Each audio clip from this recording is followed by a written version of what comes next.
Union president ছিলেন ভাই, যখন মীমাংসীতে এটা থানা হওয়ার কথা ছিল, এটা উপজেলা হওয়ার কথা ছিল, সেটা এত বছর পরে করলাম।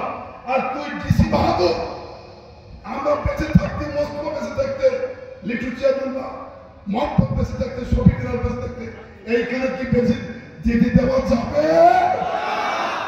আমরা চাই কি, আপনারা কি চান? উপজেলা তোমরা যদি আল্লাহ তৌফিক দেয় অবশ্যই করো। এই তালা হবে।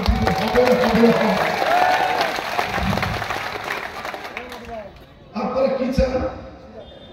প্রার্থনার উন্নতি যদি উপজেলা করে, এটা একটা ব্রিজ চাই,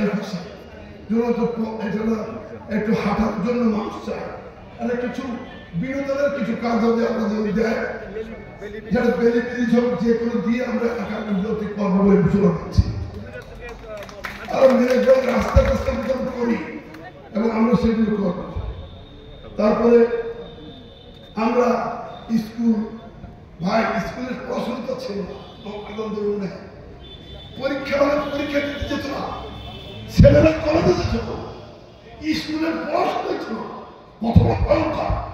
একটা জাতিকে শিক্ষার জাতির মেরুদণ্ড, এবং সেই কামাল আতাতুর্কের একটি কথা, মোমবাতি, আমাদের শিক্ষকদের মোমবাতিকে জ্বালিয়ে পুড়িয়ে মানুষ করতে আর সন্তানদের, আর হাতিরা চাইছিল সব ধ্বংস করে দিয়ে শিক্ষা দরকার নেই।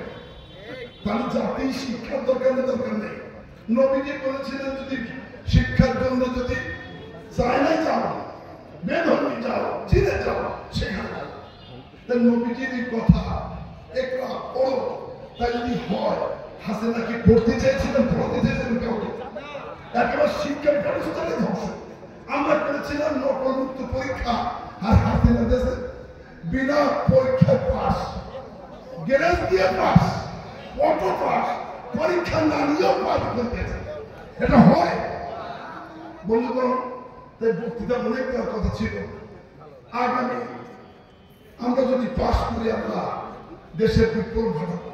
আমি মুস্তফাকে বলেছিলাম, আগে ভোট ছিলেছিলাম জামাতকে দিয়ে, আমি তার বিরুদ্ধে কোনোদিন কোনো কথা বলি না, কারণ ভোট তোমাকে ভোট পাস করেছে, কিন্তু আজকে তোমাকে তারাও এই পর্যায়ে গেছে, যে জন্য আমার সততা নিষ্ঠা দিয়ে আপনাদের সেবাকার আল্লাহ সুযোগ করে দিয়েছিলেন।